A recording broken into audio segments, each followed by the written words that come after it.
Good evening, YouTube land. Let's share something with y'all. I don't even know where to start. But make a long story short, a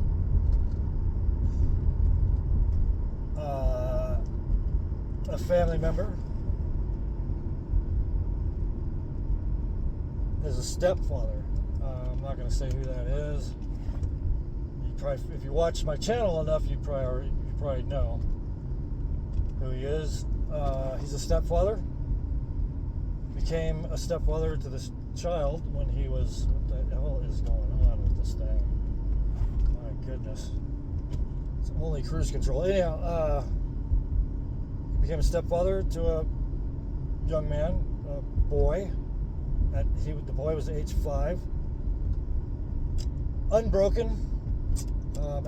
Quite a bit out of control.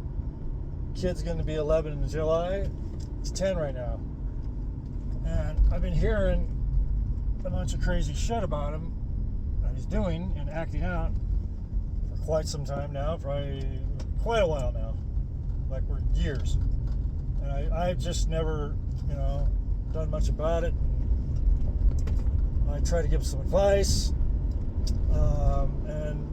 And the family member is not willing to give up on this kid. A lot of his friends and family, including myself. You might want to think about this, cut your losses. And he's not willing to do that. He's not willing to give up on this kid. Law enforcement's been involved. The cops were there last night because the mother had to call the cops on him because in the state of Nevada, you're allowed to open hand spank your children. And it's not doing anything. We're talking, some things that happened. And everything's on paper already. He's engaged in felony vandalism. Smashed out all the windows of his mom's car. I told him that tonight. I go, by the way, what damage did you do to your mom's car? I got some felony. Anything over $1,500 is felony vandalism. So last night, cops were there because he's throwing things at his mother, hitting his mother, and throwing things at his stepdad. And I said, well, because a couple weeks ago, I started spending time with the young man. The boy. He's not a young man. He's a boy. He's 10 years old. I'd come after work, spend maybe an hour with him. And it's absolutely has helped from what I understand. He's improved. Last night, he dropped the ball. And I wasn't going to come over tonight because of what happened last night. I was going to tell my family member, tell him I'm not coming tonight because repercussions. There has to be consequences to your actions. And I decided coming home today, I can't abandon him fully. I can't just not show up. I can't have you go in the house and tell him he's not coming tonight. Can't do that to a 10-year-old boy, especially in his case. They got him on meds and shit. I don't agree with all that bullshit, but I don't think a child needs fucking drugs. Because I think all we have is a kid that needs attention. Kids need attention. And they're not getting, and my family member has done all he could do. He did everything right. He came in, and the kid was 5, and already kind of set in his little kid ways, and he has a very huge problem with anger and lashing out and going in psycho modes, and he's a kid, man. He's a child. Both parents, step-parent and mother, I think they're kind of blindsided. I mean, the kid just has a lot of energy. And the thing is, he's a very, very intelligent kid. He plays them. Just everything that's been described to me that happens when I'm not there in my absence, he's playing them. Because he's smart enough to. He's a very intelligent kid. I was just there yesterday. He was so cordial and respectful. That kid is so damn respectful around me.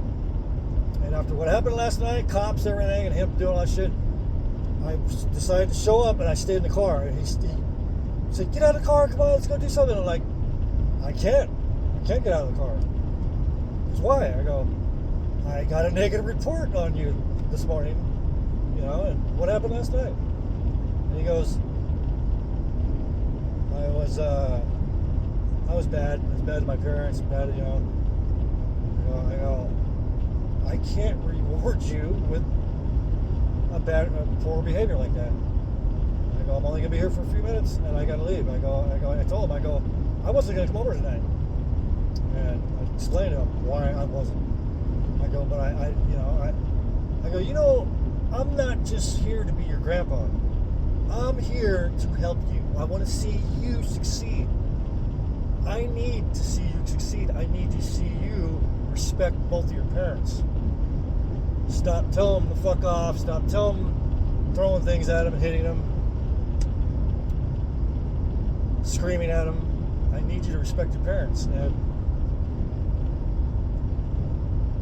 you know, towards the end, he started to well up a little bit. You can tell he didn't want to cry. And I go, you know what? Don't let this get you down, big man. Don't, you know, sometimes you gotta just put the emotions aside. That's what's going on here, you know. I go, do you realize getting upset is dangerous? I told him, getting upset is dangerous. Do you know why? Because when we get upset, and this includes me, I go, when we get upset, we run the risk of becoming angry. And when we become angry, it all goes downhill from there. I said, Stanley Kubrick said getting upset is merely another distraction from you reaching your goal. I go, do you know why I decided to step in and spend all this time with you recently and help you? He goes, no. I go, because I was just like you when I was your age, when I was 10. I was doing all the same things you were doing. I was a vandal. I broke shit that didn't belong to me. I acted out. I didn't know how to express myself. And I didn't have nobody to just come out of nowhere, fly in out of nowhere, and help me like I'm helping you. You know? I go, this is very important. This is your future. He didn't want to hear it. You know, you can tell. I go, you listen to me? Because he's like looking around and watching other stuff.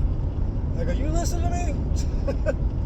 So because I laid down that dose of reality to him, I'm not going to be such the fun guy for him anymore. It changed tonight for him. I can tell on his face it changed. So I told him, I'll be here tomorrow night if I get a good report in the morning. If I get a bad report in the morning, I'm not coming at all. And you're going to feel the sting, son. So it's going good. And I told him, I go, dude, you've been doing so good since I started coming over a couple weeks ago. I've been getting stellar reports about you. Everything's so good. I'm so proud of you. But you dropped the ball last night. And I go, that's okay. You know, relapse is a part of rehab. I go, I was an alcoholic for 25 years. You think I wasn't on the wagon 15,000 times in my life? You know? I go, this is part of the process. You dropped the ball last night. That is part of the process. You're not gonna hit the ball in the park every night. You know? He started to well up towards the end. I can see it in his eyes. And I go, all right, man. I go, make sure I get a good report. I go, I need you to respect both your parents. It's very important. It's more important to you than anybody else. You need to do these things. Please, I'm begging you. You need to do these things. And he turns around and he's walking by. I go, thank you, sir. I'll see you tomorrow. It's all right. He was upset. I'm kind of scared because he kind of had a look in his eye like, I don't know what's going on with him. I don't know if he's going to go in there and slash his parents, because I'm going to call them as soon as I get home and ask how things are. And I told him, if anything goes wrong tonight, call me. If anything goes wrong ever, call me. We'll talk. I tell alcoholics all the time, hey man, how did you stay sober for 14 years? I did this and that. I stayed busy. I focused on goals that did not include the consumption of alcohol. That's what I did. I didn't go to AA. I go to AA and listen to all these old farts ramble on about shit. I have no idea what the fuck these motherfuckers are talking about. And I'm sitting there thinking, gee, I could have spent this hour changing my oil. Gee, I could have spent this hour fixing that gate. And it's exactly what I did. That's why I stayed sober for 14 years. I drank again for about a year, 2022 and 3, because I wanted to know what drinking was like as a 50-year-old guy in his 50s, and it's just it's stupid, if not more stupid than it was when I was in my 30s and 20s and teens. Anyhow, and addiction has all to do with this too, man. You know, being angry is an addiction. But so that's what happened. Share your insight, please. I'm only sharing this on my channel because I want us all to grow together. I want us all to develop together. If you guys have a fucked up kid and family and it's just getting sick of, you know, there's reasons, man. There's reasons why he's, you know, and I don't want to knock anybody down, and I'm not pointing this out at anybody in particular, but watching TV, you need to do things with your kids.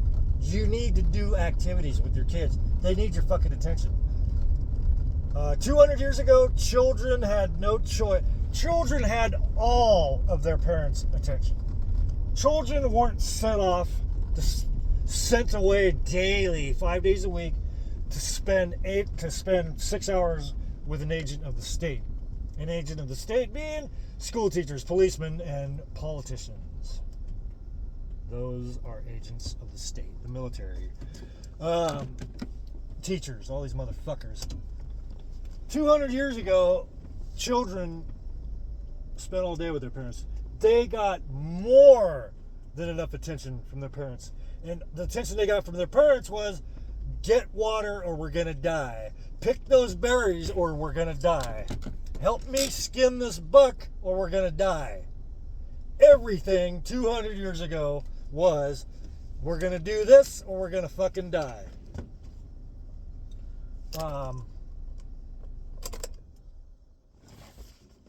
Now, you know, especially post World War II, you know, children aren't even on the fucking farm anymore. You know, pre World War II, get out on that field or we're gonna die. Go feed the horses and the cattle, and the goats and the pigs, and the chickens, or we're gonna die. It's do or die. It's different today. You gotta do activities, especially when they're small. You've got to. Sitting on your fucking ass and watching TV with your children is not a fucking activity. It is you're doing them a disservice because you're training your child basically all the shit they're watching on the garbage they're watching on fucking television. I haven't watched television in 15 years and I don't plan on it. I do with family members, just to be with them, but you need to do activities with your children. Watching TV is not an activity. And I asked this family member in the last year, what has his mother done with him? Daily. On the daily. Watch TV and, okay. It's nobody's fault, man. This is nobody's fault. His mother was young when she became a mom. She was blindsided. Her biological father, from what I understand, was disciplinary and pretty hard on him, but for some reason, something along the line went awry. And, I got no room to talk. I was a worthless fucking parent to both of my children. But it was back when I was a drunk. I was making decisions that a drunk made. If I sobered up before... before my children were teenage years, I could have been a father to them. I was never a father to neither one of my children. I was trying to be a father to my youngest child after I got sober, but it was kind of too late by then. It was just, she just, it's sad. I have a pretty decent relationship with my oldest daughter, but my younger daughter, she doesn't answer her phone. She's one state over in California. She doesn't answer her phone ever when I call. She'll return a text like a day later with one word, and I deserve it. I was a piece of shit to her mom. I was a womanizer, and that's a whole nother goddamn story. The marriage failed because of me. And look at me here, giving parenting advice when I'm just a fucking loser parent myself. But I got sober for a while. Fell off the wagon for a couple years.